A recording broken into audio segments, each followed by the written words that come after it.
Okay sir, चलो।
जी। Sir जो आप सेमीकंडक्टर के बारे में बता रहे थे उस टाइम, तो सर अभी जो अभी सेमीकंडक्टर के बारे में बता रहे थे आप, जो डीएलआई स्कीम है वो पीएलआई से कैसे अलग है सर? मैं एक बार दोबारा आपके प्रश्न को। जो सेमीकंडक्टर के बारे में अभी आपने थोड़ा सा चर्चा किया था, उसी में सर जो डीएलआई स्कीम है, डिजाइन लिंक वो वाली, उसको पीएलआई से कैसे अलग करते हैं? और सर उसको पीएलआई से कैसे अलग करता है? मतलब दोनों कैसे डिफरेंसेस है थोड़ा सा सर। और एक दो और सवाल है सर, अगर हो तो ठीक है, नहीं तो सर हाँ बताएं बताएं। लास्ट। जैसे सर अभी डब्ल्यूटीओ के बारे में जो आप बता रहे थे कि डब्ल्यूटीओ कोई सीमा निर्धारित करती है, तो यूरोप में जो सर कार्बन टैक्स ये सब लगा करके किसी भी उत्पाद को महंगा कर दिया जाता है, तो बाकी देश नहीं बेच सकते। तो क्या सर भारत ऐसा कोई टैक्स इम्प्लीमेंट कर सकता है जो क्लाइमेट से हो या कुछ भी? जैसे मेरा इसी में नेक्स्ट में जोड़ना चाहूँगा कि सर जैसे इन्वायरमेंटल चीज़ें जो है हमारे पास, जैसे वाटर हो गया या कुछ भी, एयर जो अभी मांग भी चल रही थी, उसके ऊपर टैक्स इम्प्लीमेंट करने के लिए क्या कोई चीज़ें ऐसी चल रही है? चलिए 3-4 सवाल हैं, अगर मैं इसको फटाफट देखूं। पहला सवाल ये कि सेमीकंडक्टर के मामले में एक डिज़ाइन लिंक्ड इंसेंटिव है, और एक जो है इनका सवाल है कि ये डीएलआई पीएलआई से अलग कैसे है। हालांकि अब जैसे मैंने आपसे कहा कि भी इस पर थोड़ा हम विमर्श उस पर करेंगे, लेकिन सेमीकंडक्टर में हम ये कह रहे हैं, आप आइए इंडिया में बनाइए, इंडिया में बनाइए, और इंडिया में प्रोत्साहित करने के लिए हमने क्या कहा कि 76,000 करोड़ रुपए की बाजार तो हम आपको दे देंगे। मतलब आप देखिए, कोई भी चीज़ उत्पादन आप करते हो, अगर मान लीजिए आप कोई कंपनी बनाते हो, आप कोई उत्पादक हो, तो आप चाहोगे ना कि बाजार यहाँ आसानी से मिल सके। तो हमने ये कहा कि 76,000 करोड़ का बाजार तो हम उपलब्ध करा देंगे आपको, आप चीज़ें बनाओ, हमारे यहाँ बनाओ और हमारी आवश्यकता के अनुसार बनाओ। इसलिए नाम है डिजाइन लिंक्ड इंसेंटिव, कि जो हमारी ज़रूरतें हैं, हमारे यहाँ से जिस तरह की ज़रूरतें हैं, उसके आधार पे आप बनाइए, तो आप इसको कहोगे डीएलआई स्कीम। और इस डीएलआई स्कीम में हम सेमीकंडक्टर्स को प्रोत्साहित कर रहे हैं। अब यहाँ पर सेमीकंडक्टर्स की जब यहाँ तक बात हो ही गई है, तो जो मैं थोड़ा सा आपको यहाँ बताऊं कि चाइना ने कुछ आरोप लगाया है, क्योंकि डब्ल्यूटीओ के अंतर्गत नियम ये है कि जितने भी आईटी उत्पाद हैं, इंफॉर्मेशन टेक्नोलॉजी के जो उत्पाद होंगे, उस पर कोई भी सीमा शुल्क नहीं लगाया जाएगा। कोई आयात कर निर्यात कर नहीं लगाया था, जीरो होता है, उसमें जीरो टैरिफ रूल है। 1995 से जब डब्ल्यूटीओ बना है सिंगापुर अधिवेशन में, तब से ही ये बात आ गई थी कि जितने भी आईटी उत्पाद हैं, जितने भी हाई एंड आईटी उत्पाद होते हैं, जैसे कंप्यूटर है, सेमीकंडक्टर है, या उसकी एक्सेसरीज हैं, इन पे आयात शुल्क नहीं लगाया जाता है, 0% आयात शुल्क लगता है। डब्ल्यूटीओ के नियमों के अंतर्गत ये है।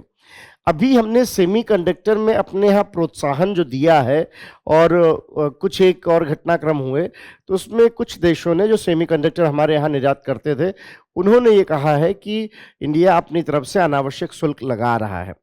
हमने डब्ल्यूटीओ में अपना स्पष्टीकरण भी दिया है कि ऐसा कुछ नहीं है, हम इस तरह से कुछ नहीं कर रहे हैं।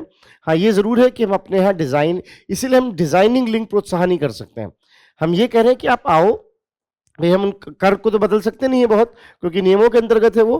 तो हमने कहा आप आओ, हमारे हिसाब से अगर सेमीकंडक्टर बनाते हो तो इतना बाजार तो हम ही आपको दे देंगे। उससे क्या हो रहा है, इंडिया में हम देख रहे हैं कि सेमीकंडक्टर जो कि भविष्य है निसंदेह, उसमें इंडिया अपना एक मजबूत पहचान बनाता दिखाई पड़ रहा है, क्योंकि आपूर्ति, वैश्विक आपूर्ति श्रृंखला में सेमीकंडक्टर और क्रिटिकल मिनरल्स का बड़ा योगदान होने वाला है। भविष्य में बाजार उसी तरफ जा रहा है। तो ये आशय है कि सेमीकंडक्टर्स में डिजाइन लिंक्ड, ये पीएलआई से अलग कैसे है? पीएलआई में आप बाजार नहीं दे रहे हो उनको, सिर्फ उनको उत्पादन में सहयोग कर रहे हो। डीएलआई में आप, डिजाइन लिंक्ड इंसेंटिव में, बाजार उपलब्ध करा रहे हो कि हम आपको बाजार दे रहे हैं कि हम ही खरीद लेंगे चीजों को। ठीक। दूसरी जो आपने बात कही कि यूरोपीय देश कई बार कार्बन टैक्सेस के नाम पर चीजों को महंगा कर देते हैं, इस बात को कई देशों ने, इंडिया ने भी डब्ल्यूटीओ में उठाया है। उनके पास अधिकार तो है, किसी के पास भी अधिकार है कि वो जो भी उनके यहाँ उत्पाद आते हो उसमें ये कोशिश करें कि वो पर्यावरण के रूप से संधारणीय हो, स्वास्थ्य के रूप से बेहतर हो। तो आजकल पूरे दुनिया में ग्रीन इनिशिएटिव्स की बात हो रही है, ग्रीन चॉइसेस कहा जा रहा है, जहां पर ये कहा जा रहा है कि हम उत्पादों को वरीयता दें जो पर्यावरण के लिए संधारणीय हो। अब वो इस बेसिस पे कहते हैं कि हम कार्बन टैक्स लगाएंगे। कुछ एक मामलों में ये बात डब्ल्यूटीओ में गया भी है, इंडिया ने भी अपना स्टैंड क्लियर किया है। हम ये कह रहे हैं कि जब आप कार्बन क्रेडिट कर रहे हो अभी भी, तो आप कार्बन टैक्स लगाने के अधिकारी कैसे हो जाते हो? भाई, कार्बन क्रेडिट का मतलब क्या है? आप हमसे कार्बन क्रेडिट खरीद रहे हो, मतलब आप जरूरत से ज्यादा कार्बन डाइऑक्साइड उत्सर्जन कर रहे हो, तभी तो आप हमसे कार्बन क्रेडिट खरीद रहे हो। तो जब आप खुद कमिटेड नहीं हो उसके लिए, तो आप उस पर टैक्स कैसे लगा सकते हो हमारे उत्पादों पर? पर ये विवाद, ये चर्चा अभी डब्ल्यूटीओ में चल रही है, चलेगी भी। जहां तक बात कार्बन टैक्स होने की है, ये होना चाहिए। इससे क्या होगा, निसंदेह तमाम कंपनियां अपने ग्रीन चॉइसेस की तरफ या उत्पादक को ज़्यादा संधारणीय बनाने की तरफ काम करेंगी। कार्बन टैक्स के लगने का मैं पक्षधर हूँ व्यक्तिगत तौर पर भी, और जितनी समझ है मेरी, लेकिन जिस तरीके से लगाया जा रहा है वो निसंदेह विवाद का विषय है, क्योंकि जो खुद इतना ज़्यादा कार्बन डाइऑक्साइड उत्सर्जन कर रहे हैं कि उनको बाहर से कार्बन क्रेडिट लेना पड़ जा रहा है, उन्हें कार्बन टैक्स लगाने का नैतिक अधिकार नहीं होना चाहिए। ये बात हम अंतर्राष्ट्रीय फोरम पे कई बार कह चुके हैं। तीसरा, आपने पूछा कि नेचुरल रिसोर्सेज, वाटर, एयर जैसी चीज़ों पर इस पे अगर हम टैक्स लगाते हैं, देखिए टैक्स का मैंने बताया ना कि एक्सपीडियंसी भी होती है, कि आप वाटर पे तो भाई पैकेज वाटर पे तो टैक्स लग ही रहा है, पैकेज वाटर पे टैक्स लग रहा है, एयर प्यूरिफायर पे टैक्स लग रहा है, लेकिन पब्लिक गुड्स पे टैक्स नहीं लगाना चाहिए। आप जानते हो जो पब्लिक गुड्स क्या होती हैं, सार्वजनिक वस्तुएं क्या है, अगर उस पर भी हमने टैक्स लगाया तो असमानताएं और ज़्यादा बढ़ जाएंगी। जो मूलभूत चीज़ों में भी अगर टैक्स लगने लगा तो असमानताएं बहुत ज़्यादा बढ़ जाएंगी, जो किसी भी समाज के लिए, किसी भी अर्थव्यवस्था के लिए अच्छा नहीं माना जाता, क्योंकि असमानताओं का बढ़ना कहीं ना कहीं अर्थव्यवस्थाओं को असंधारणीय बना देता है कि बहुत दिनों नहीं चल पाएंगे। तो इसलिए नहीं लगना चाहिए, पर हाँ, उसकी प्रोसेसिंग जो हुई है, उसका जो मूल्यवर्धन हुआ है, उस पर तो होना चाहिए, उस पर लग भी रहा है। लेकिन ये भी जरूर सुनिश्चित है कि स्वच्छ जल, शुद्ध हवा, ये सब प्राकृतिक वस्तुएं ही रहें, ताकि असमानता बहुत एक सीमा से ऊपर ना, जिन दिन इन वस्तुओं में भी असमानता होने लगी ज़्यादा, तो आप देखोगे कि एक बहुत बड़ा गैप क्रिएट हो रहा है। इसलिए हर घर नल वैसे देखने में छोटी बात लगती है, लेकिन बड़ी उपलब्धि है कि आप स्वच्छ जल सबको लगभग निःशुल्क पहुंचा पा रहे हो। पैकेजिंग नहीं है, ब्रांडिंग नहीं, अलग बात है, लेकिन स्वच्छ जल सभी तक आप पहुंचा रहे हो, ये अच्छी बात है, ये बड़ी बात है, ये बड़ा अचीवमेंट है अपने आप में। चलिए, तो अगले हिस्से में अगर हम बात करें, तो आप सबका एक बार फिर भाई स्वागत है इस तरफ की जो है क्या है फिर मुद्रा, इस चैप्टर में थोड़ा समझने की कोशिश करेंगे दो हिस्से में मोटा मोटा। एक तो मुद्रा क्या, उससे जुड़ी हुई बातें, और दूसरा ये आरबीआई क्या और उससे जुड़ी हुई बातें, और मौद्रिक नीति और उसके क्या घटक हैं। तो अगर हम पहले हिस्से की तरफ आए तो मुद्रा क्या है और मुद्रा से आशय क्या है। कहा जाता है, एडम स्मिथ ने भी अपनी किताब an inquiry into the nature and causes of wealth of nation में इसका जिक्र किया है कि कोई भी अर्थव्यवस्था उतनी तीव्र होती है जितना तीव्र और जितना आसान और जितना सहज उसका लेन देन हो। जितना सहज विनिमय होगा, लेन देन जितना सहज होगा, जितना सुगम्य होगा, अर्थव्यवस्थाएं उतनी तीव्र गति से बढ़ती हैं। इसी क्रम में ये बात हमेशा से होती रही कि कैसे जो है हम लेन देन को सहज बनाएं। कहा जाता है कि पहले जो बार्टर व्यवस्थाएं थी, बार्टर व्यवस्था का मतलब आपके पास कोई वस्तु है, किसी और के पास कोई वस्तु है, आप आपस में उसका लेन देन कर रहे हो। बार्टर व्यवस्था की तमाम चुनौतियां होती थीं। उसमें एक जो सबसे प्रमुख चुनौती थी कि एक ही साथ दोनों की आवश्यकताओं का सुमेल ना हो। ये बिल्कुल संभव है कि ए के पास कोई वस्तु है और बी को एग्जैक्टली उसी चीज़ की आवश्यकता है, और बी के पास कोई वस्तु है जिसको ए की आवश्यकता है, तब तो लेन देन हो सकता है। लेकिन अगर जो है परस्पर सुमेल नहीं हुआ तब, जो कि बहुत कम होता था। इसीलिए ये एक चुनौती समाज में, अर्थव्यवस्थाओं में शुरुआत से ही रही होगी कि कुछ तरीका निकाला जाए इसका। प्लस क्षरण की समस्या, भंडारण की समस्या, लेन देन हेतु जो है इकाई की समस्या कि उसको कैसे इकाई के रूप में देखा जाए, विभाजन कैसे किया जाए। ये सब जो कुछ चुनौतियां थीं, इन सब के चलते मुद्रा का जन्म हुआ। और मुद्रा फिर किसे कहा जाएगा, कोई भी ऐसा स्वीकृत माध्यम जो विनिमय के लिए प्रयोग किया जाता हो, उसको आप मुद्रा कहोगे। तो मुद्रा से आशय कोई भी चीज, हम इसको कल मान लें कि ये हमारा कॉमन माध्यम है, तो ये जो है मुद्रा हो जाएगा। कोई भी ऐसी चीज, कोई भी ऐसी वस्तु, कुछ भी हो सकता है जिसको आप एक विनिमय के लिए सार्वभौमिक या सर्व स्वीकृति के साथ स्वीकार कर लें। यहां से हम कहते हैं कि मुद्रा का जन्म शुरू हुआ। तो मुद्रा क्या, कोई भी ऐसी चीज जो विनिमय के लिए एक माध्यम का काम करती हो और उस माध्यम की स्वीकृति हो, आप उसको कहोगे कि ये मुद्रा है। मुद्रा का अपना इतिहास रहा। ऐसा कहा जाता है कि जो पहली मुद्रा रही होगी, सबसे पहली वस्तु आधारित थी। वो कोई वस्तु हो सकता था, कोई जानवर हो सकता था, कोई रोजमर्रा की चीज हो सकती थी, जैसे मोती है, सीप है, इस तरह की चीजें, जिनको वस्तु आधारित। लेकिन वस्तु आधारित मुद्रा होने से एक फायदा तो हुआ कि परस्पर सुमेल की जरूरत नहीं थी। तो अब क्या था, मेरे पास जो चीज एक्स्ट्रा है, मैं कहूंगा ये इतने मोतियों की है, आपके पास जो एक्स्ट्रा आप कहोगे इतने मोतियों की है, और फिर हम अपने हिसाब से उसका लेन देन कर सकते थे। तो मैंने अपनी चीज बेची, आप मुझे मोती मिल गए, मैं उस चीज को ले जाकर किसी और को मोती दे रहा हूं, वो चीजें खरीद रहा हूं। तो इस तरीके से मुद्रा ने लेन देन को आसान बना दिया। पर वस्तु आधारित मुद्रा में एक समस्या बनी रही। वो क्या, कि उसके क्षरण की समस्या थी। उसके एक जीवन होता था उसका, वो क्षरित हो सकती थी, कई बार विभाजन की समस्या आती थी। इन सब का विकल्प आया धातु आधारित मुद्रा से, सोना, चांदी। इसलिए सोना चांदी क्यों पॉपुलर हो गए, क्योंकि पूरे धातु में अगर हम देखें तो सोना ऐसा जो हजारों हजार साल क्षरित नहीं होता। तो हमारे पास सोना, चांदी, मिश्र धातु जैसे धातु आधारित मुद्राएं आनी शुरू हुई, और एक लंबे समय तक हमने देखा कि धातु आधारित मुद्राओं का प्रयोग होता रहा, या धातु आधारित मुद्राओं का चलन रहा। धातु आधारित मुद्राओं में सारी बातें ठीक थी, और यही वजह है कि बहुत दिनों तक ये राज करती रहीं।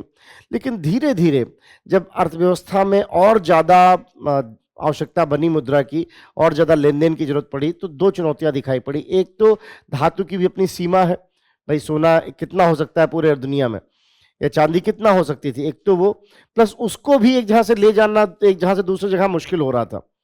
उसका वजन या इतनी बड़ी संख्या, प्लस उसमें लूट खसोट की संभावनाएं। और इस वजह से ये सोचा गया कि क्यों ना, मान लीजिए मैं अपने साथ 100 सोने के सिक्के ले जाऊं, उसके बजाय क्यों ना एक पत्र बना लूं, और कोई व्यक्ति हो जिसके पास मैं 100 रुपए सोने के सिक्के जमा कर दूं, वो मुझे एक डॉक्यूमेंट दे दे, और इस डॉक्यूमेंट को मैं कहीं भी यूज कर पाऊं। मैं इस डॉक्यूमेंट आपको दे दूं, आप उससे सोना ले लेना, या हो सकता है आप भी उससे सोना लेने जाओ, आप किसी और को दे दो, वो किसी और को दे दे, और डॉक्यूमेंट ही चलता रहे, सोना वहां रखा रहे। ऐसा कर सकते थे। इसको आपने नाम दिया टोकन मुद्रा। तो हम वास्तविक मुद्रा से कहाँ शिफ्ट हुए, टोकन मुद्रा पे। पहले जो टोकन मुद्रा आई वो आपस में परस्पर विश्वास पर थी। इसको नाम दिया गया फिड्यूशरी या प्रत्ययी मुद्रा। जैसे आपस में भरोसे में हमने बना लिया कि हाँ चलो ये मुद्रा का इस्तेमाल करेंगे इत्यादि इत्यादि। आप देखते हो, आप कहीं मेले में जाते हो तो अपनी मुद्रा बन जाती है कि नहीं उस जगह की, कि हाँ इसका इस्तेमाल कर सकते हैं इत्यादि इत्यादि। तो वो तो हमने प्रत्ययी मुद्रा बनाई, लेकिन फिर उसमें समस्याएं आने लगी होंगी, विवाद हुआ होगा, कुछ लोगों ने जालसाजी की होगी, फर्जी बना लिया अपनी तरफ से।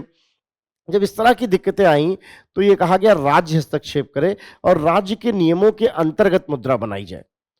इसको आप कहोगे फिएट मनी या वैधानिक मुद्रा। तो अब यहां से वैधानिक मुद्रा का चलन शुरू हुआ, जहां राज्य बताता था कि मुद्रा। तो तमाम ऐसे संस्थान आ गए जिनको आप आज बैंक बोलते हो, वित्तीय मध्यस्थ कह सकते हो। आप उनके पास अपना सोना रख देते थे, वो एक मुद्रा जारी कर देते थे नियमों के अंतर्गत। नियमों के अंतर्गत किसका ये नंबर है, इसका इतना मात्रा है इत्यादि इत्यादि, और आप उसका इस्तेमाल करते थे। तो अगर आप 19वीं शताब्दी में जाओ तो लोग ऐसे बहुत सारे बैंक पत्र, इनको बैंक पत्र कहा जाता था, ऐसे बहुत सारे बैंक पत्र लेके घूमते थे और वो एक दूसरे को इस्तेमाल करते थे। आप बैंक से उसका पैसा पा सकते थे। ये सब जो आप जिसको कह सकते हो कि फिएट करेंसी, इसका दौर शुरू हुआ। हर देश ने कुछ कानून बनाए कि अगर कोई विवाद आएगा तो उसका निपटारा कैसे करेंगे इत्यादि इत्यादि। लेकिन 20वीं सदी में जब विश्व युद्ध हुआ और विश्व युद्ध के बाद जर्मनी में बहुत ज़्यादा मुद्रास्फीति हो गई थी, पूरे यूरोप में हमने देखा। उसके बाद आर्थिक महामंदी आ गई 1929 की।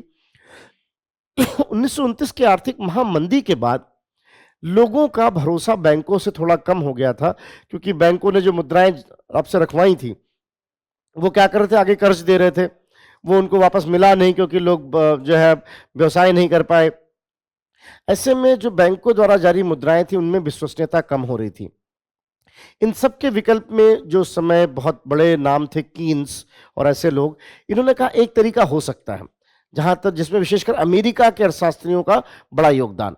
उन्होंने कहा एक तरीका ये हो सकता है कि क्यों ना केंद्र सरकार अपनी तरफ से कुछ चीज रखे, सोना रख दे, कोई स्रोत रख दे, और उस स्रोत के अगेंस्ट नोट जारी किया जाए। इसको आप बोलो करेंसी नोट। और ये जो करेंसी नोट है, इसकी गारंटी किसने ली है, सरकार ने। और एक कोई बैंक हो, सारे नहीं, कोई एक ही बैंक हो जिसको अधिकार दिया जाए कि वो नोट छाप सके इसके संदर्भ में। तो आप मान लीजिए भारत सरकार ने एक बैंक के पास रखा और उस बैंक से कहा कि आप नोट छापिए। वो नोट एक तरह से भारत सरकार की तरफ से आपको गारंटी हो गई। पहले तो भाई आपने पैसा दिया था, उसके लिए बैंक ने नोट छापा था। अब क्या था, अब जो है सरकार पैसा रख रही है, सोना रख रही है, और उसके एवज में नोट छापा जाए।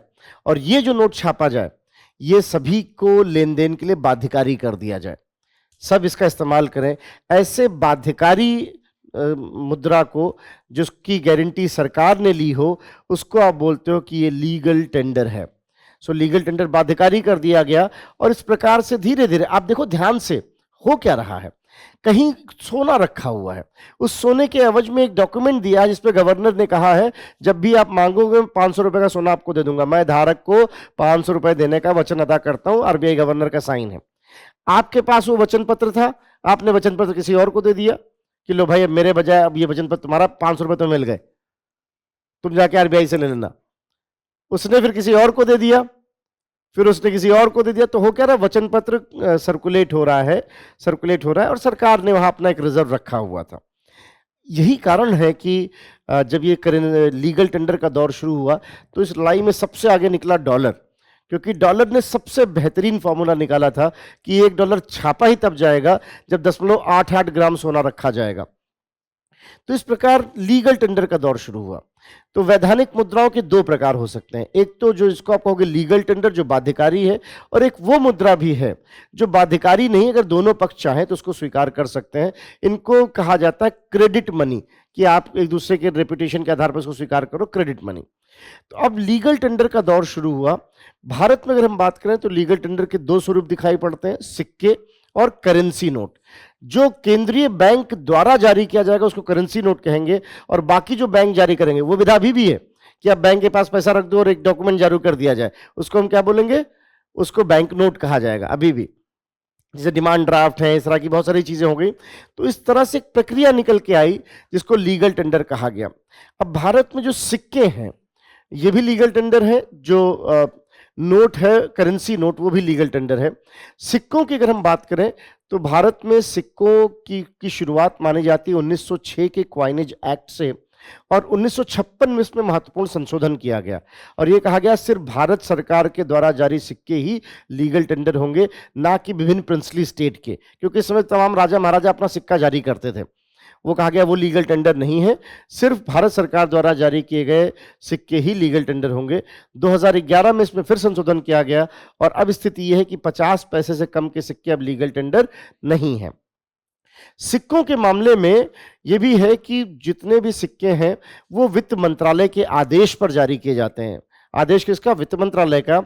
और एक संस्था है जिसका नाम है इंडिया गवर्नमेंट मिंट। 4 जगहों पर, एक कलकत्ता के पास अलीपुर, मुंबई नासिक हाईवे या मुंबई कह सकते हैं, इसके अलावा एक हैदराबाद के पास सैफाबाद चेरापल्ली, और एक चौथा जो है नोएडा। इन 4 जगहों पर इंडिया गवर्नमेंट मिंट सिक्कों को की ढुलाई करती है। ये 4 स्थान है जहां पर सिक्कों की ढुलाई की जाती है। मैंने आपको ये भी बताया कि जहां तक बात इन सिक्कों की है तो इन सिक्कों के संदर्भ में वर्ष 2006 से एक व्यवस्था हुई है, जो एक महत्वपूर्ण व्यवस्था थी, विशेषकर तेलगी केस के बाद, तेलगी जो स्टैंप स्कैम हुआ था उसके बाद ये काम किया गया। पर उससे पहले थोड़ा सा हम करेंसी नोट की प्रक्रिया को भी समझ लें। तो सिक्के इस तरह से छापे जाते हैं। जहां तक बात करेंसी नोट की है, करेंसी नोट इंडिया में सिक्के छापे किसके आदेश से जाते हैं? वित्त मंत्रालय के। पर उसका परिचालन कौन देखता है? आरबीआई।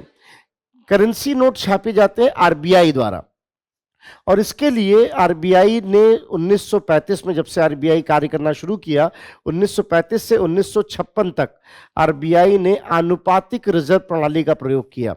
आनुपातिक रिजर्व प्रणाली से आशय क्या कि आरबीआई 100 रुपए का नोट तब छापेगी जब उसके पास 40 रुपए का सोना या विदेशी मुद्रा भंडार हो।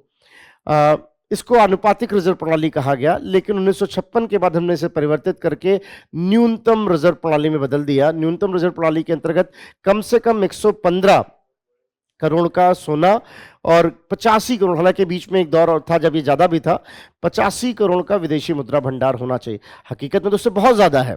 अगर हम आरबीआई के पास सोने की बात करें तो अभी भी आरबीआई के पास मोटा मोटा आप ऐसे अंदाजा लगा सकते हो कि करीब करीब 0.5 जो है बिलियन के आसपास आप गोल्ड है।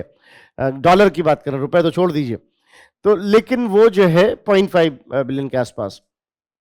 सो अगर हम बात करें, मतलब कुल जो भारत का फॉरेक्स रिजर्व है उसका 10%, लगभग 8 से 10% के बीच में सोना है। वो परसेंट तो थोड़ा बढ़ जाएगा। सो इस तरीके से मोटा मोटा अगर हम बात करें तो जो है पहले कौन सी प्रणाली थी? आनुपातिक रिजर्व प्रणाली, और उसके बाद आई न्यूनतम रिजर्व प्रणाली। इनको छापने के लिए 1995 में नोटों की छपाई के लिए एक संस्था भी बना दी गई जो अलग अलग प्रिंटिंग प्रेस को एकीकृत करता है, जिसको नाम दिया गया भारतीय रिजर्व बैंक नोट मुद्रण प्राइवेट लिमिटेड, जो एक आरबीआई के सहयोगी संस्था के रूप में काम करती है। हालांकि इन सब दिशा में 2006 में भारत सरकार द्वारा जितनी भी प्रिंटिंग की जाती है उन सबको एकीकृत करते हुए एक संस्था बनाई गई जिसको नाम दिया गया SPMCIL, security printing minting corporation of India limited.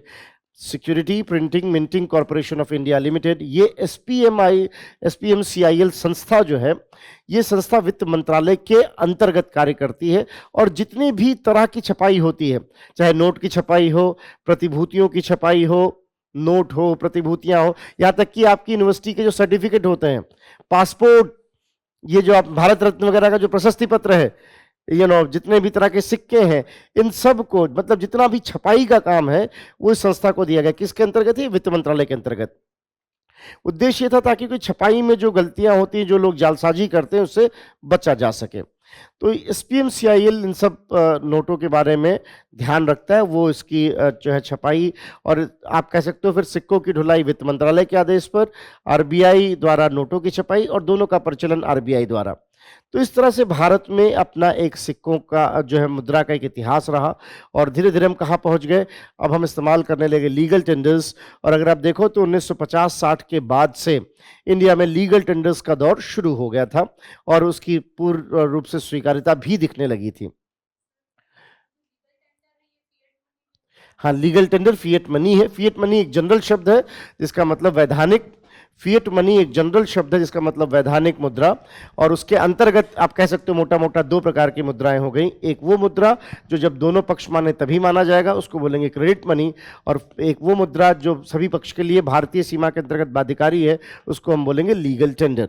तो इस प्रकार से हमारे पास दो जो है लीगल टेंडर का दौर सिक्के और नोट के रूप में दिखाई पड़ा। यहां से आगे बढ़ते हुए अगर हम देखें तो अब धीरे धीरे फिर जाहिर सी बात है सिक्कों और नोट के संदर्भ में भी बहुत ज्यादा नोट, बहुत ज्यादा सिक्के।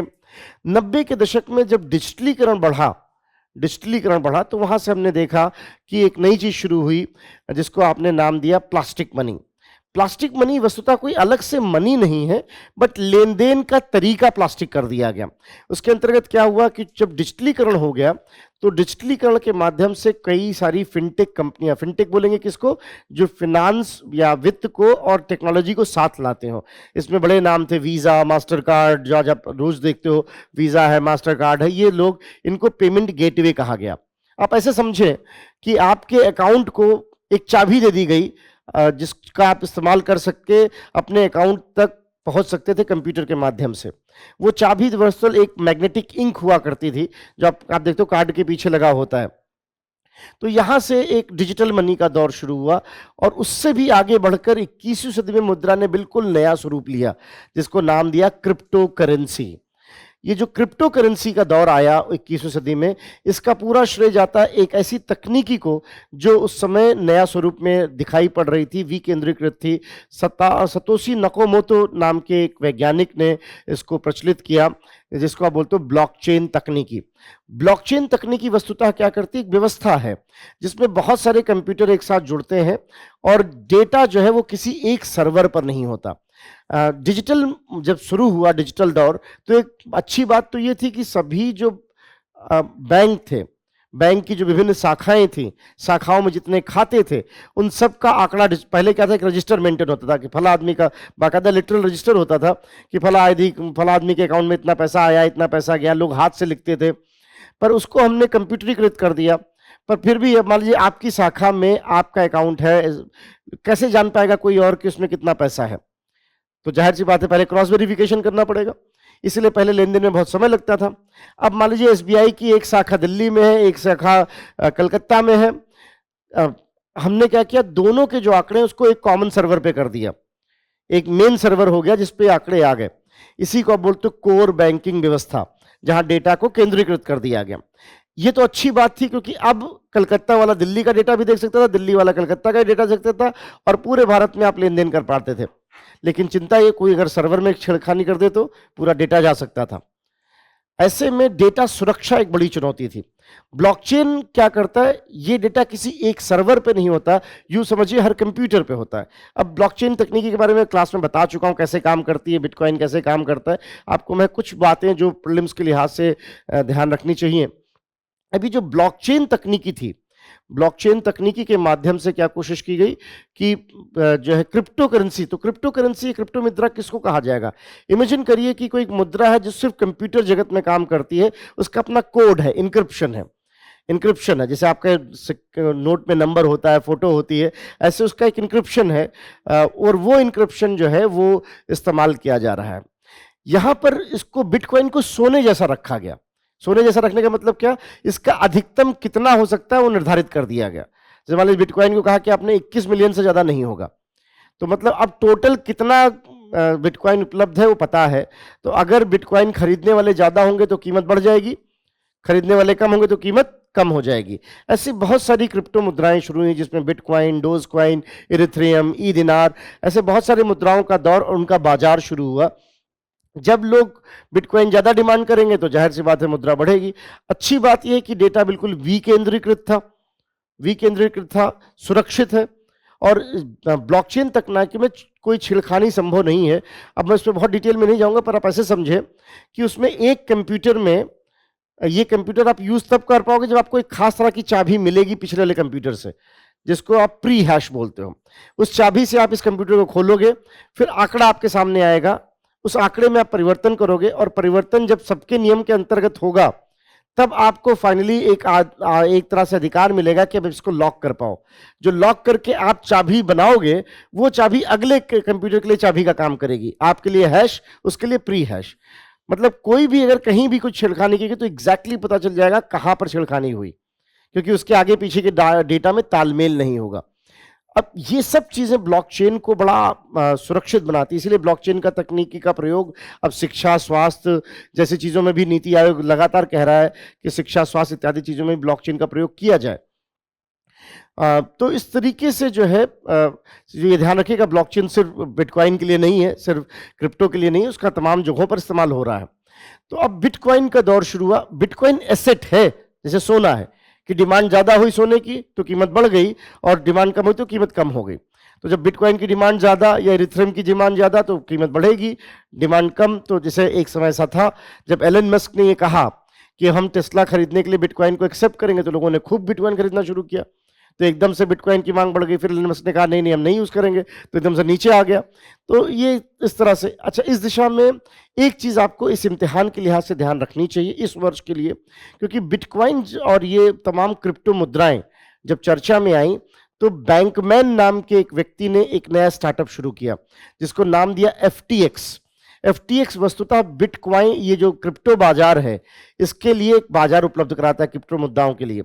अभी बैंकमैन को अमेरिका में सजा दी गई है क्योंकि ऐसे तमाम साक्ष्य दिखते हैं कि FTX में बहुत धांधली हुई है और मुद्राओं के मांग और जो है सप्लाई में बहुत सारी। तो आपको इतना ध्यान रहे FTX क्या है, क्रिप्टो का बाजार था, और जो बैंकमैन नाम के व्यक्ति ने, नाम में ही बैंक था उनके, बैंकमैन नाम के व्यक्ति ने इसको शुरू किया था। काफी बड़े स्टार्टअप के रूप में देखा गया था एक समय में। तो ये बात थी कि कैसे क्रिप्टो का दौर शुरू हुआ। एक चीज जो आपके यहाँ पे संदर्भ में आई कि क्रिप्टो के आने के बाद एक चीज समझ में आया कि फिर तो सरकारें भी डिजिटल मुद्रा बना सकती हैं, सोचा जा सकता है। और कई देशों ने इस पे प्रयोग करना शुरू करे कि क्या सेंट्रल बैंक की अपनी डिजिटल करेंसी हो सकती है क्या, जिसको नाम दिया जाए CBDC या सेंट्रल बैंक डिजिटल करेंसी। ये जो सेंट्रल बैंक डिजिटल करेंसी हो, ये जो CBDC हो, सेंट्रल बैंक डिजिटल करेंसी, इसके बारे में कुछ बातें, चुनौतियां थी। एक तो चुनौती ये थी कि ये जो CBDC बनाई जाए, क्या ये बिटकॉइन जैसी हो कि जिसमें आप मुद्राओं की वैल्यू ऊपर नीचे जाती हो। कहा गया नहीं, ये बिटकॉइन जैसी नहीं हो, इसकी वैल्यू हमेशा 100 रुपए की नोट 100 रुपए की रहे। मतलब एसेट बेस्ड नहीं है, टोकन बेस्ड ही है। वही 500 रुपए जो 115 करोड़ सोना सरकार रख रही थी, उसी को ही आधार बनाया जाए, तो टोकन बेस्ड ही रहे, टोकन जैसी ही रहे ये भी। मतलब आप ये समझे आपके नोट का एक डिजिटल रूप, बस, उससे ज्यादा कुछ नहीं। दूसरा ये कि ये केंद्रीकृत हो या विकेंद्रीकृत हो, नहीं, RBI ही इसका देखरेख करे। और इस तरह से सेंट्रल बैंक डिजिटल करेंसी की बात शुरू हुई। दो तरह के सेंट्रल बैंक डिजिटल करेंसी बनाए जाने की बात कही गई। एक तो जो बड़े वित्तीय संस्थान आपस में लेन देन करें, जिसको नाम दिया जाए CBDC होलसेल। CBDC होलसेल, जो बैंक, जो बड़े बड़े वित्तीय संस्थान आपस में प्रयोग करेंगे, इसको आपने नाम दिया CBDC होलसेल। और दूसरा कहा जाए CBDC रिटेल, जो हम और आप जैसे लोग इसका प्रयोग करेंगे। और इसके लिए एक वॉलेट बनाया जाए, एक तरीका लाया जाए जिसमें आप इस CBDC रिटेल को यूज कर सकें। जहां तक CBDC होलसेल के प्रयोगों की बात है, उसमें कोई दिक्कत नहीं दिखी है, और इन प्रिंसिपल बैंकों ने इसको स्वीकार भी कर लिया है। ये एक बहुत बड़ा कारण है कि हमने 2000 रुपए के नोट को डिसकंटिन्यू क्यों किया, क्योंकि 2000 रुपए के नोट बनाए ही गए थे बड़े लेन देन के सहजता के लिए। अब जब वो होलसेल हो गया है तो वहां पे CBDC का प्रयोग होगा। इससे फायदा क्या होगा CBDC बनाने से? वो जो अनावश्यक नोट को बनाना हर बार, उसकी सुरक्षा। अच्छा, नोट की आयु, किसी भी करेंसी नोट की आयु 4 वर्ष मानी जाती है, तो 4 वर्ष में हर बार उसको नया बनाना और उसकी देखरेख, इन सब का खर्चा बच जाएगा। और उसके अलावा जो है एक लेन देन, चूंकि बैंकों में तो लेन देन सब डिजिटल है, तो उसके लिए अलग से नोट छाप के रखने की जरूरत क्या है। इसीलिए जो है CBDC होलसेल में तो कोई दिक्कत नहीं है। CBDC रिटेल में जरूर थोड़ी दिक्कतें हैं। एक तो CBDC रिटेल में जो आपके पास अभी कैश है, इसका कोई ट्रेल नहीं है कि आप पैसा किसको दे रहे हो, कहाँ जा रहा है। वहां एक ट्रेल मिलेगा कि पैसा कहाँ से गया, किसको गया। तो कई सारे लोग जो ब्लैक मनी इत्यादि में इन्वॉल्व हैं, उससे बचना चाहेंगे। प्लस बहुत सारे लोग अभी डिजिटल तकनीकी के बारे में जानकारी नहीं रखते हैं, इंटरनेट कनेक्टिविटी एक समस्या है। वो भी एक समस्या है, उसको कैसे निपटाएंगे, कैसे वॉलेट का इस्तेमाल होगा इन सब चीज़ों में, और एक जो नोट की अपनी फिजिकल फील होती है, वो जो माला बनाते हैं आप, जो नोट उड़ाते हैं, इन सब का क्या होगा, वो ये एक चुनौती हमारे सामने है कि इसको कैसे किया जाएगा। जो आप देखिए बैंक के किसी बैंक वाले से आप बात करें तो बताते हैं भाई साहब इस समय सबसे बड़ी दिक्कत ये होती है, जैसे भी फोन कर रहे हो भाई साहब एक नई गड्डी दिलवा दो यार, शादी घर में, सबको नई करेंसी चाहिए होती है। वो अब तो बैंक भी जानबूझ के इस समय ज्यादा प्रिंट करवाता है कि भाई जरूरत पड़ेगी इसकी। तो अब वो सब भी है तो व्यवहारिक बात है, उसको आप कैसे रिप्लेस करोगे, इसीलिए इस पर लगातार प्रयोग किया जा रहा। हो सकता है आपको भी मैसेज आया हो बैंक की तरफ से कि आप सीबीडीसी रिटेल के प्रयोग में हमारे सहयोग करिए। वो देखा जा रहा है, गेज किया जा रहा है कि किस किस तरह की समस्याएं आएंगी और फिर उसको क्या फाइनल स्वरूप दिया जाए। बट ये लगभग तय है। अच्छा, चूंकि इंडिया में अब छोटे लेन देन भी काफी डिजिटलीकृत हुए हैं, इसमें बहुत बड़ा योगदान निसंदेह यूपीआई का है। क्योंकि पहले क्या था कि बैंक अकाउंट से बैंक अकाउंट में पैसा जाएगा, अब मान लीजिए किसी के पास अकाउंट नहीं है तब तो बहुत घूम फिर के जाता। तो हमने कहा वर्चुअल दुनिया में, डिजिटल दुनिया में सबकी एक आईडी बना देते हैं। जैसे मेरा नाम सुनील से वर्चुअल दुनिया में एक नाम बना दिया मैंने, इसको आपने सुनील @ कुछ नाम दे दिया। अब ये मेरा वर्चुअल पहचान है। जैसे आप मुझे 100 रुपए दे रहे हो कैश में, ऐसे आप वर्चुअली मुझे पैसा दे सकते। तो यही है यूपीआई, यूनिफाइड पेमेंट इंटरफेस। अब वो वर्चुअली पैसा आप मुझे दे दीजिए, मेरे अकाउंट में दे दीजिए, मेरे फोन नंबर पर दे दीजिए, मेरे वॉलेट पर दे दीजिए, कोई फर्क नहीं पड़ता। ये यूपीआई बन जाने के बाद तो यूपीआई से में ये तो समझ में आ गया कि वर्चुअल लेन देन में एक वॉलेट के माध्यम से संभव है। तो अब देखना होगा उसको कैसे इस्तेमाल करेंगे। जहां तक एक प्रयोग ये दिख रहा है कि शायद वो उसके लिए स्कैनर का यूज भी करेंगे। उनका अपना आरबीआई का डेडिकेटेड स्कैनर होगा जिसके माध्यम से रिटेल का इस्तेमाल किया जाएगा। पर अभी इसमें अनुप्रयोग होने, लेकिन आपको पता होना चाहिए कि central bank digital currency retail और होलसेल दोनों की बातें हैं। होलसेल स्वीकृत हो गया, उसमें कहीं कोई दिक्कत नहीं। ये बड़ी मुद्राएं होंगी जो बैंक आपस में यूज करेंगे, सिर्फ वित्तीय संस्थानों के बीच में उसका लेन देन होगा, और रिटेल में हम और आप लोग उसका इस्तेमाल कर पाएंगे। तो ये आप देख रहे कहाँ से चले थे और कहाँ तक मुद्रा का कारोबार पहुंच गया। मुद्रा के संदर्भ में एक चीज समझनी ये भी जरूरी है कि मुद्रा जितनी उपलब्ध होगी उतना मुद्रा स्फीति बढ़ता है। एक मोटा मोटा एग्जाम्पल अगर मोटा मोटा ऐसे देखें कि मान लीजिए 10 किलोग्राम चावल है और उसको जो है 10 किलोग्राम चावल को मान लीजिए 10 लोग खरीदने वाले हैं और हर एक आदमी के पास 1-1 रुपया है, तो औसतन चावल की कीमत कितनी, 1 रुपया रहेगी। अगर यही 10 लोग यही 10 किलोग्राम और सबके पास 5-5 रुपया है तो चावल की कीमत 5 रुपये हो जाएगी। मतलब आप देखें उत्पादन में कोई फर्क नहीं पड़ा, मांग में कोई फर्क नहीं पड़ा, सिर्फ मुद्रा आपूर्ति बढ़ जाने की वजह से जो है आपका महंगाई बढ़ गई, मुद्रास्फीति बढ़ गई। हालांकि क्लास में तो हमने इस पर डिटेल में बात की थी, पर मैं यहाँ सिर्फ एक बाहरी तौर पर समझाने की कोशिश कर रहा हूँ कि हाँ आपको समझ में आए। इसीलिए बहुत जरूरी कि हम एक संतुलन बना के रखें कि मुद्रा की मांग कितनी है और मुद्रा की आपूर्ति कितनी होनी चाहिए। इसको समझने के लिए कीन्स ने कहा कि मुद्रा की मांग मुख्यतः 3 चीजों पर निर्धारित करती है। जो मनी की डिमांड है, मुद्रा की मांग है, वो वस्तुतः 3 चीजों से निर्धारित होती है। कौन कौन सी 3 चीजें हैं? पहला कि लोग समव्यवहार के लिए, लेन देन के लिए पैसा चाहते हैं। आप जो तमाम लेन देन करो उसके लिए पैसा चाहिए होता है। पैसा इसलिए भी चाहिए होता है कि कोई अगर आकस्मिक आवश्यकता पड़ गई, इमरजेंसी के लिए, इसको कीन्स कहते थे कि ट्रांजैक्शनल मोटिव हो सकता है। दूसरा जिसको आप कहोगे इमरजेंसी मोटिव्स, और पैसा आप इसलिए भी चाहते हो जिससे आप और ज्यादा पैसा बना सको, जिसको आप बोलते हो स्पेकुलेटिव मोटिव, कि हाँ ये जमीन खरीद लें, वो जमीन, इसलिए भी पैसा लोग रखते हैं। देखिए कितनी बेसिक बात है, लेकिन मैं एक बार डिटेल पढ़ा था कि वॉरेन बफेट अपने पास इतना कैश क्यों रखते हैं। तो वो इसीलिए रखते हैं कि कभी कोई बढ़िया मौका मिल जाए तो वो अपने पास अच्छा खासा कैश रखते हैं कि कहीं कोई बढ़िया शेयर मिल गया किसी दिन, तो उस दिन फिर जो है पैसा कहाँ ढूंढूंगा मैं, और और साल में 1-8 बार ऐसा हो गई, इसमें कहीं दो मत नहीं। अगर आपकी नजर पैनी है तो साल में 1-8 बार जो पर ऐसा दिख जाएगा। तो इसलिए वो ब्याज जो बैंक से मिलता है उसको कहते हैं कोई बात नहीं, नुकसान होने दो, 4-5% का नुकसान हो रहा, कोई नहीं, उससे हम 70-80% कमा लेंगे। अब ये कभी ना खत्म होने वाली लड़ाई है, स्पेकुलेशन। इसीलिए जो पैसे से पैसा बनाने की वजह से पैसा चाहिए, ये एक लगातार चलने वाली प्रक्रिया है।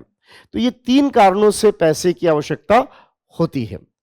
पैसे की आवश्यकता के 3 प्रमुख कारण है कि पैसे की आवश्यकता क्यों, और इसलिए बहुत जरूरी है कि हम ये भी जानें कि पैसे की उपलब्धता कितनी, मनी सप्लाई कितनी है, धनी जो है आपका पैसे का उपलब्धता कितना है। इसको हम 4 शीर्षकों में देखते हैं। ये 4 शीर्षक की बात, पहले हम सिर्फ एक की बात करते थे, लेकिन 1977 से हमने 4 शीर्षकों की बात करनी शुरू की, जिसको नाम दिया था M1, M2, M3, M4। M1 के अंतर्गत वो सारी मुद्राएं आती हैं जो एक तो या तो पब्लिक के पास जो कैश है उसको आप बोलोगे M1, प्लस जो भी बैंकों के पास जो चालू खाते में पैसा जमा है, डिमांड डिपॉजिट में। सो लोगों ने जो बैंकों के चालू खाते में पैसा जमा किया हुआ है, चालू खाते में 2 बातें होती हैं, एक होता है करंट अकाउंट, एक होता है सेविंग अकाउंट। सो पब्लिक के पास पैसा प्लस लोगों का बैंकों के मांग जमा में जो पैसा जमा है, प्लस आरबीआई के पास अतिरिक्त जमा। आरबीआई के पास भी बहुत सारे जमा है, अलग अलग प्रकार के, करीब 8 प्रकार होते हैं उसमें। ऐसे को आप बोलोगे M1। M1 में अगर हम समय जमा जोड़ दें तो बन जाता है M3। ध्यान समझिएगा, दोनों जो ऑड है, M1 में क्या है, मांग जमा, आरबीआई के पास अतिरिक्त पैसा, और जो है लोगों के पास कैश विद पब्लिक, इसको बोलेंगे M1। M1 में अगर हमने समय जमा जोड़ दिया तो उसको बोलेंगे M3। तो M3 का फॉर्मूला फिर क्या हुआ, लोगों के पास कैश प्लस बैंकों में मांग जमा प्लस बैंकों में सावधि जमा या टाइम डिपॉजिट प्लस आरबीआई के पास अतिरिक्त जमा, इसको बोलेंगे M3। M1 में अगर हम जोड़ दें जो डाकघरों इत्यादि में जो बचत जमा में पैसा है उसको बोलेंगे M2। और M3 में अगर हम जोड़ दें जो डाकघरों में पैसा है NSC को छोड़कर, एक नेशनल सेविंग सर्टिफिकेट होता है उसको यहां नहीं जोड़ा जाता, तो उसको बोलेंगे M4। इसीलिए M1 M2 को आप बोलते हो कि ये क्या है, नैरो मनी है, संकीर्ण मुद्रा है, इसकी तरलता ज्यादा है। M3 M4 को व्यापक मुद्रा कहा जाता है, इसकी तरलता कम है। तो सबसे ज्यादा तरल होता है M1, उसके बाद M2, उसके बाद M3, उसके बाद M4। सुखमय चक्रवर्ती ने कहा कि M3 को ही हम समग्र रूप से जो है समग्र मौद्रिक ये मुद्रा आपूर्ति को या तो एग्रीगेट मनी सप्लाई के रूप में देखें, तो मुख्यतः हम M3 की बात ज्यादा करते हैं। तो इस तरह से M1, M2, M3, M4 ये 4 बातें हो गई। इसी से जुड़ा एक और होता है जिसको बोलते हैं M0। M0 जिसको हाई पावर मनी या रिजर्व मुद्रा भी कहा जाता है। M0 क्या होता है, M0 या रिजर्व मुद्रा जिसको आप कहोगे, ये वो पैसा है जो आरबीआई के पास जमा है, तो जो करेंसी सर्कुलेशन में है, प्लस जो बैंकों ने आरबीआई, आप जानते हो सीआरआर इत्यादि में जो बैंकों ने आरबीआई के पास जमा किया हुआ है और जो आरबीआई के पास अतिरिक्त जमा है, उसको बोलते हैं M0। और M3 और M0 का जो सह संबंध है M3/M0, इसको हम बोलते हैं कि क्या है, मुद्रा गुणक है, अर्थात मुद्रा कितनी तेजी से बन रही है। मुद्रा गुणक से आशय यह है कि कैसे और ज्यादा मुद्रा से साख निर्माण होता है, कैसे मुद्रा बढ़ रही होती है, इसको आप मुद्रा गुणक बोलते हो। जाहिर सी बात है, बैंक में पैसा जमा करते हो, बैंक आगे कर्जा देता है, कर्जे से और पैसा बनता है, बहुत सारी चीजें मौद्रीकृत होती हैं। तो इस प्रकार से मुद्रा गुणक का फॉर्मूला फिर क्या हो गया, M3/M0। M3/M0 को मुद्रा गुणक कहा जाएगा। और मुद्रा गुणक 2 चीजों से प्रभावित होता है सीधा सीधा। अगर बैंक के जो तमाम वित्तीय संस्थानों को चाहिए होता है ना कि कुछ पैसा हमेशा अपने पास रखें, जिसको रिजर्व अनुपात कहते हैं, जो नियमों के अंतर्गत हो तो वैधानिक रिजर्व अनुपात, अगर रिजर्व अनुपात कम है तो भी मुद्रा गुणक बढ़ेगा, और अगर लोग बैंकों में ज्यादा पैसा जमा करेंगे तो भी मुद्रा गुणक बढ़ेगा। इसीलिए आजकल वित्तीय समावेश की बड़ी बात होती है, जितना ज्यादा वित्तीय समावेश उतना तेजी से मुद्रा गुणक। तो इस तरह से M3/M0 को मुद्रा गुणक के स्वरूप में आप देखते हो। और इस प्रकार से आप कह सकते हो कि जो है मुद्रा गुणक तब बढ़ता है जब लोगों की बैंकिंग प्रवृत्तियां बढ़ें, मुद्रा गुणक तब बढ़ता है जब लोगों में जो बैंकों में रिजर्व दर है वो कम कर दी जाए। और ये बात रही कि मुद्रा का पूरा ताना बाना क्या, कैसे बनता है, क्या उसके घटक होते हैं, क्या डायमेंशंस हैं इत्यादि। जी जी। आरबीआई के पास अतिरिक्त जमा, आपका प्रश्न ये था कि आरबीआई के पास अतिरिक्त जमा के एक उदाहरण 8 चीजें उसमें है। जैसे आरबीआई के पास अगर आरबीआई ने तमाम जो राज्य सरकार केंद्र सरकारों के अकाउंट में जो पैसा जमा कराया हुआ है, हर एक राज्य का, केंद्र सरकार का आरबीआई के पास एक चालू खाता होता है, तो उस तरह के जो पैसे जमा हो रहे हैं। इसके अलावा जो है तमाम निधियां होती हैं जिसके अंतर्गत पैसे रखे जाते हैं आरबीआई के पास। आरबीआई के पास एक अतिरिक्त पैसा रखा होता है इस चीज के लिए कि कहीं मान लीजिए अंतर्राष्ट्रीय फॉरेक्स रिजर्व घटे बढ़े तो उसके लिए कैसे व्यवस्थित करेंगे। एक पैसा रखा होता है गोल्ड के लिए कि उसकी कीमत बढ़ेगा बटे घटे तो उसको कैसे व्यवस्थित करेंगे। इन सब को हम कहते हैं कि ये आरबीआई का अतिरिक्त जमा है। तो उसके मोटे मोटे 8 शीर्षक होते हैं जिसको आरबीआई के अतिरिक्त जमा के रूप में देखा जाता है। बात स्पष्ट हुई? तो ये बात रही। ये जो M0 होता है सर, इसमें जनता की करेंसी होती है ऐसा लगता है, कायदे से तो ये ऐड किया जाए तो फिर नहीं, यहाँ पर जब M0 हम बोलते हैं, M0 से आशय यह है कि सर्कुलेशन में या चलन में कितनी मुद्रा है, क्योंकि इस मुद्रा से मुद्रा गुणक नहीं बन रहा होता। यहाँ समझने की बात है कि यहाँ पे ऐसा कुछ मुद्रा गुणक जैसा नहीं बोल रहा होता, और आरपीआई का इस पे हमेशा अधिकार है इस बात से, क्योंकि आप जानते हो कि ये सब लीगल टेंडर्स हैं। इस वजह से आरबीआई का उस पर अधिकार बनता है ये देखने के लिए कि हाँ कैसी कितनी मुद्रा है जो फिर आगे और बढ़ नहीं रही। क्योंकि अगर सिस्टम में पैसा आ रहा है तब तो पैसा चल रहा है, अगर सिस्टम होल्ड किया हुआ है कैश के रूप में तो पैसा आगे बढ़ नहीं रहा। तो इसलिए उसका पूरा उसका सिद्धांत, मैं फिर कहूँगा यहाँ पर एक समय की सीमा भी है, इस वजह से मैं उसमें बहुत ज़्यादा क्लासों में तो हम इस बात करते हैं, लेकिन यहाँ पर उस तरफ बहुत ज़्यादा नहीं जाया जा सकता कि यहाँ मुद्रा गुणक क्या उसके घटक, पर मोटा मोटा आपको अगर समझने के लिहाज से कहें तो करेंसी इन सर्कुलेशन को M0 में इसलिए रखा जाता है क्योंकि वो एक ऐसा पैसा है जो जिस मुद्रा गुणक में फलित नहीं हो रहा है। वो जब पैसा बैंकों तक पहुंचा, इसलिए मैंने आपको बताया कि मुद्रा गुणक कब बढ़ेगा, जब वो पैसा बैंकों में जाना शुरू होगा। तो मोटा मोटा ये बात रही कि हाँ क्या है मुद्रा, उससे जुड़ी क्या बातें, बस स्पष्ट हो गई। तो ये जी जैसे प्लास्टिक मुद्रा का जो कॉन्सेप्ट है, तो सर अभी जैसे डिजिटल पेमेंट बढ़ रही है, तो इसका क्या औचित्य है सर? प्लास्टिक मनी जब आई थी तब हमारे पास फिनटेक, इनका सवाल ये है कि प्लास्टिक मनी और डिजिटल मुद्रा का, तो देखिए जाहिर सी बात है प्लास्टिक मनी कोई मुद्रा नहीं है। मैं फिर आपसे कहूंगा कि प्लास्टिक मनी मुद्रा नहीं है, मुद्रा के लेन देन का तरीका है। रुपया वही था बट उसके लेन देन का तरीका था। तो प्लास्टिक मनी किसी भी लेन देन में उसकी कॉस्ट भी मैटर करती है। ये जो पेमेंट गेटवे, इनकी कॉस्ट चार्ज ज़्यादा है। तो और डिजिटल मुद्रा की तरफ जब हम बढ़ रहे हैं धीरे धीरे, तो ये कॉस्ट खत्म हो जाएगी और उसका पूरा फायदा किसको मिलेगा? जो अर्थव्यवस्था के घटक हैं, व्यक्ति हैं, जो बाजार में लोग हैं इत्यादि। अब जैसे मोटा मोटा आप देखें 2% आपका एक जिसको बोलते हैं मर्चेंट डिस्काउंट रेट MDR है जो वीज़ा लेता है, तो ये तो महंगा पड़ रहा है ना व्यवसायियों के लिए। इसलिए आपको कई बार व्यवसायी कहते मिल जाते हैं भाई साहब कार्ड से नहीं, इतना हमारा अपने जेब से कहाँ से दे देंगे 2%। तो वो एक बहुत बड़ी बात है कि जो वीज़ा कम ये है, चाहे वो आपका, इसलिए रुपए में हम बहुत सारे छूट दे रहे हैं, रुपए कार्ड को प्रोत्साहित कर रहे हैं कि रुपए कार्ड, क्योंकि लेन देन सस्ता भी तो होना चाहिए। डिजिटल लेन देन ने काफ़ी सस्ता किया चीज़ों को, और जितना हमें नोट बनाने में खर्च कम हो जाएगा तो हम आगे ग्राहकों को दे पाएंगे कि नहीं। तो वो सब भी है कि लेन देन कितना सस्ता हो सके, इसलिए डिजिटल करेंसी की तरफ हम जा रहे हैं। और धीरे धीरे प्लास्टिक मनी है उसका वो पैसा वही है, उसके सिर्फ लेन देन का एक सुविधाजनक तरीका था। डेबिट कार्ड या क्रेडिट कार्ड जितने भी हैं, उनका औचित्य कुछ रह जा रहा है या उनको समाप्त करने की ज़रूरत है? क्योंकि सर उसमें भी तो हम ईयरली एक शुल्क देते हैं, अगर हम इस्तेमाल करें या ना करें वो अलग चीज़ है। क्योंकि आज अगर हम सबकी बात करें सर, लगभग तो सब ऑनलाइन पेमेंट करते हैं, तो उसका क्या वैल्यू है सिर्फ एक कोड के लिए कि हम अपना इनका सवाल ये है कि क्या डेबिट कार्ड क्रेडिट कार्ड अपना महत्व खोते जा रहे हैं। आप मुझसे ठीक ऐसे ही पूछ रहे हो कि सर बाइक आने के बाद क्या साइकिल की जरूरत खत्म हो गई है? आपको मैंने जानबूझ के इसलिए पूछा ताकि हम ये समझ पाए कि हाँ कुछ हद तक तो कम हुई है, इसमें कहीं दो मत नहीं है, लेकिन बिल्कुल अप्रासंगिक हो गया कहना गलत है। क्योंकि सहजता और क्रेडिट कार्ड की जो फैसिलिटीज और जो सुविधाएं हैं वो आपके ऊपर है, आपका ट्रेड ऑफ है। ये किसी व्यक्ति का अपना निर्णय है। बहुत सारे लोग हैं जो क्रेडिट कार्ड का यूज नहीं करते, डिजिटल ट्रांजैक्शंस है।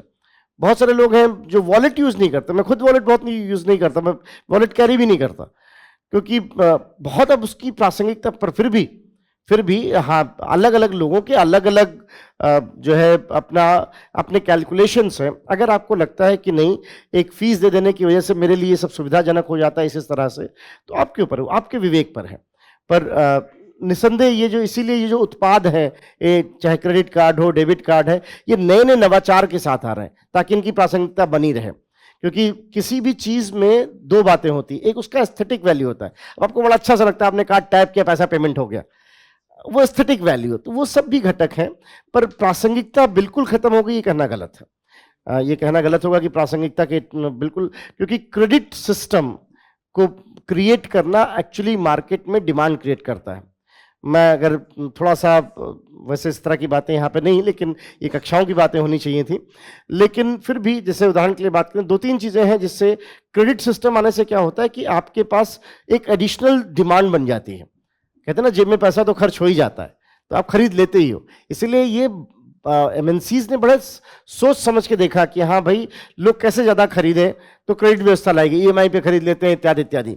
तो अब देखिए बहुत बात वहीं पहुंच रही कि नहीं, आपका सबका ईएमआई है, ईएमआई बढ़ रहा है लोगों का बहुत तेजी से।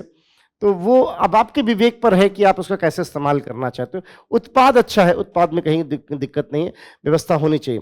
बल्कि अगर कोई मैथ्स बिल्कुल बेसिक समझता हो, 50 दिन आपको छूट मिलती है, तो अपना पैसा क्यों यूज करना, उस पर तो ब्याज मिलते रहने देते हैं, इसी को घुमाते हैं अगर सही से यूज कर पाए तो।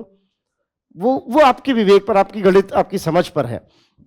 तो ये बात रही मोटा मोटा कि क्या आशय है जब बात करते हैं मुद्रा की। जी, एक डिफर्ड पेमेंट क्या है सर, उसके बारे में बता दीजिए।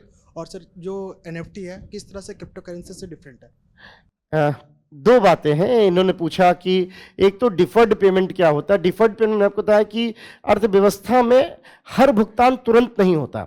आप या तो पहले वस्तु सेवा खरीद लेते हो, बाद में भुगतान होता है, या जो है पहले भुगतान कर दिया था, बाद में वस्तु सेवा ली जाती है। अब जब व्यापार होता तो ऐसा तो नहीं कि हर समय आप कैश लेके चलते हो, तमाम वायदे होते हैं कि ये पैसा तब दे दिया जाएगा, ये दे दिया जाएगा, उसके प्रोमिसरी नोट जारी हो जाते हैं, बहुत सारे दस्तावेज होते हैं। प्रोमिसरी नोट होता है, जारी कर दिया जाता है बड़ी मात्रा में कि प्रोमिसरी नोट है, ये ऐसा ऐसा, या जैसे बॉन्ड ही है अगर देखा जाए तो, इस तरह का डिफर्ड पेमेंट तो ही है। तो इस तरह की चीज़ों के संदर्भ में अगर कोई ऐसी स्वीकृत मुद्रा नहीं होगी तो बड़ा मुश्किल हो जाता है, इसलिए डिफर्ड पेमेंट।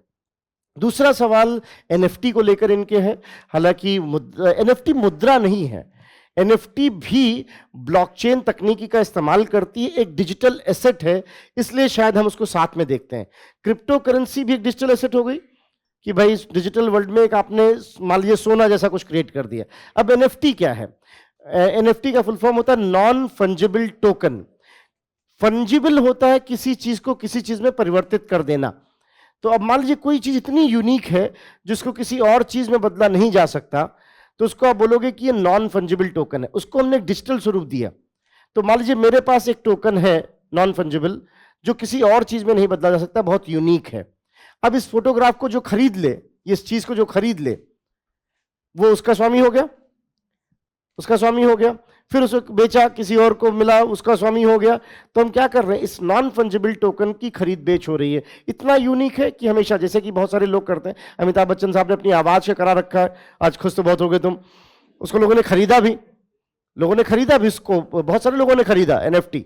सो बहुत सारी चीजें लोग अपनी शादियों के एनएफटी बना रहे हैं, बहुत सारी चीजों के, अब समझ ही रहे आप।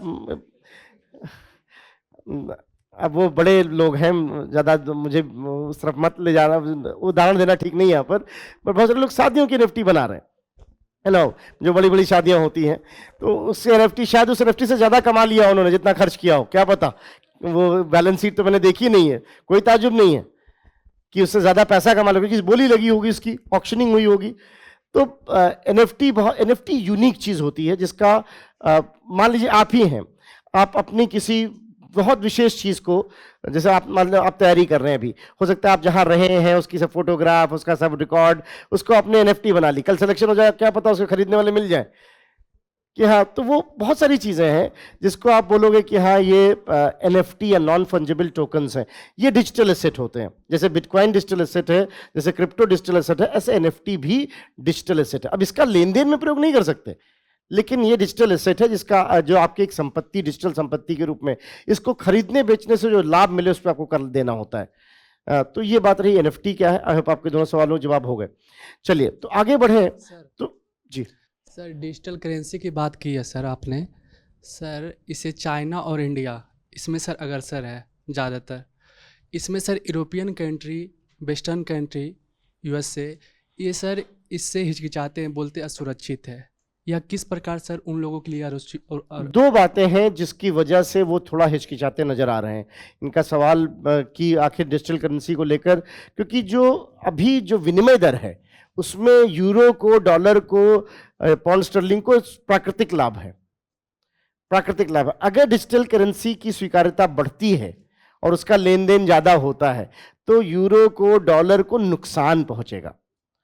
इनफैक्ट दोनों मार्केट, डॉलर की एक चीज़ होती है यूरो डॉलर भी, जो आप यूरोप में डॉलर इस्तेमाल करते हो, तो चूंकि वहां पर विनिमय दर बहुत ज़्यादा है, अब वो उनको नुकसान होता दिख रहा है, इसलिए वो हिचकिचा रहे हैं। और दूसरा ये भी है क्योंकि एक व्यवस्था उन्होंने बनाई है जो उनको सपोर्ट करती है फिलहाल, तो जाहिर सी बात है वो चाहेंगे कि उनका ये स्वामित्व, ये प्रभुत्व बना रहे। ये जो इतनी तेजी से तमाम केंद्रीय बैंक, चाहे इंडिया के हों, चाहे चाइना के हों, चाहे इधर अगर आप देखें तो कुछ एक और कंट्री जो है तुर्की ने खरीदा है बहुत सारा, तुर्की में भी तुर्की का जो केंद्रीय बैंक है सोना खरीद रहा है। ये कुछ लोग इतना सोना खरीद रहे हैं, उधर रशिया के पास ऑलरेडी सोना है बहुत, सेंट्रल बैंक के पास। ये सब इशारा है कहीं ना कहीं कि ये जो विनिमय दर में कुछ करेंसियों का जो आधिपत्य है उसको तोड़ने की कोशिश की जाएगी निकट भविष्य में। और यही चिंता, तो वो जाहिर सी बात है वो नहीं चाहते थे कि डिजिटल एसेट बहुत बढ़े, क्योंकि विनिमय दर में उनको लाभ है, एक बात। और दूसरी बात, इसमें तो कहीं दो मत है ही नहीं कि डिजिटल करेंसी कहीं ना कहीं असुरक्षित तो है। डिजिटल जो क्रिप्टो करेंसी है, भाई कैसे उसका प्रयोग कर रहे हैं, कैसे, क्या गारंटी है कि क्रिप्टो का इस्तेमाल विभिन्न प्रकार की गैर संवैधानिक गतिविधियां या जिसको असंगठित अपराध बोलते उसमें ना किया जा रहा हो। तो वो सब इसीलिए उन्होंने यूरो जोन पहला जोन है जिसने इसके लिए कानूनी व्यवस्था बनाई कि क्रिप्टो का या डिजिटल करेंसी में क्या क्या विकल्प होने चाहिए। ठीक, फॉरेक्स रिजर्व से क्वेश्चन है सर, अभी फॉरेक्स रिजर्व वाला क्वेश्चन फिलहाल, अच्छा चलिए कोई नहीं बहाना। भारत सर इसमें सर ऐतिहासिक स्तर पर पहुंच गया है, उच्चतम स्तर पर। चाइना, ये दोनों सर फॉरेक्स रिजर्व को काफ़ी जमा कर रहे हैं। इसके लिए सर इनका आलोचना भी होता है यूएसए की तरफ से, कितना इन्होंने फॉरेक्स रिजर्व कर लिया है, डॉलर को रिलीज नहीं कर रहे हैं। इसमें सर क्या है सर, थोड़ा बता दें। कुछ हद तक उनका आलोचना सही है, क्योंकि इनको करेंसी मैनिपुलेटर्स कहते हैं जो फॉरेक्स आवश्यकता से अधिक रखने लगे। फॉरेक्स का देश में जो जरूरत हो वो एक नियमित व्यापार को दिमाग में रखते, जब आपका करंट अकाउंट डेफिसिट नीचे जा रहा हो तो बहुत ज़्यादा फॉरेक्स और अतिरिक्त रखने का कोई तुक नहीं बनता। हमने अपना स्टैंड क्लियर किया है और मुझे लगता है इंडिया ने काफ़ी स्मार्ट मूव किया था इसमें। हमने बोला हुआ है कि हम फॉरेक्स इसलिए अपना बढ़ा रहे हैं क्योंकि रेड सी में लगातार कंट्रोवर्सी बढ़ रही है।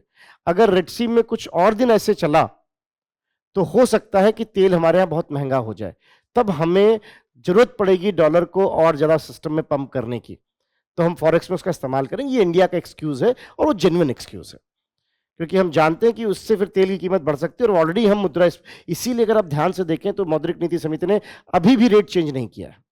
अभी हम मान के चल रहा हूं कि कुछ बातें जानते हैं शायद आप, वो एक सब कारण है कि क्यों जो है फिलहाल हम फॉरेक्स बढ़ा रहे हैं। चाइना का स्वाभाविक है फॉरेक्स बढ़ना, क्योंकि व्यापार उनका ज़्यादा है और वो थोड़ा सा जो है उनकी प्रवृत्ति भी रही है शुरू से, उनकी रणनीति रही है कि फॉरेक्स बढ़ाओ, फॉरेक्स को किनारे करो, अपने चाइनीज युआन को, रेनमिनबी को कमज़ोर करो और एक्सपोर्ट बढ़ाओ और लो और इस पैसे को कर्जा दो दूसरों को। तो उनका एक रणनीतिक स्टैंड रहा है, इस वजह से ऐसा कर रहे हैं। दोनों देशों के अपने अलग अलग कारण हैं कि वो फॉरेक्स क्यों बढ़ा रहे हैं। चलिए, तो ये बात थी मुद्रा को लेकर, आई होप बात स्पष्ट हो गई। तो ये एक घटक था इस पूरे डिस्कशन का कि मुद्रा क्या, उसके क्या क्या आयाम है। ठीक, चलिए।